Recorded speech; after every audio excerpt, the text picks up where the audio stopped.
हमल के दौरान स्लीपिंग पिल्स बिल्कुल भी सेफ़ नहीं हैं और मैं मेडिकल स्टोर्स पे मिलने वाली जो नींद की गोलियां होती हैं उनको लेना बिल्कुल भी रिकमेंड नहीं करूँगी।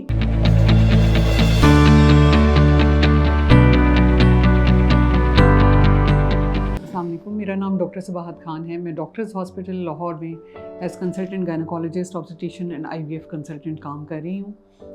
मेडिकल स्टोर्स पे मिलने वाली जो नींद की गोलियां होती हैं उनको लेना बिल्कुल भी रिकमेंड नहीं करूँगी। उससे बेहतर है कि आपको जो खौफ हैं, वसवसे हैं, अब प्रेगनेंसी से लेके और अपने बच्चे की पैदाइश को लेकर जो खौफ या डर है उसको अपने गायनोकोलॉजिस्ट से डिस्कस करें ताकि आपकी एंजाइटी कुछ कम हो। आपको चाहिए कि आप चाय या कि कॉफ़ी का इस्तेमाल कम करें ताकि आपकी नींद बेहतर आए। दिन के वक्त आप ज़्यादा पानी ले सकती हैं लेकिन शाम के वक्त पानी का इस्तेमाल कम करें ताकि रात को आपको बार बार यूरिन पास करने के लिए उठना ना पड़े। सोने से पहले कोई हैवी खाना ना खाएं या बहुत ज़्यादा स्पाइसी फूड का इस्तेमाल ना करें ताकि रात को सोते वक्त आपके सीने में जलन ना हो।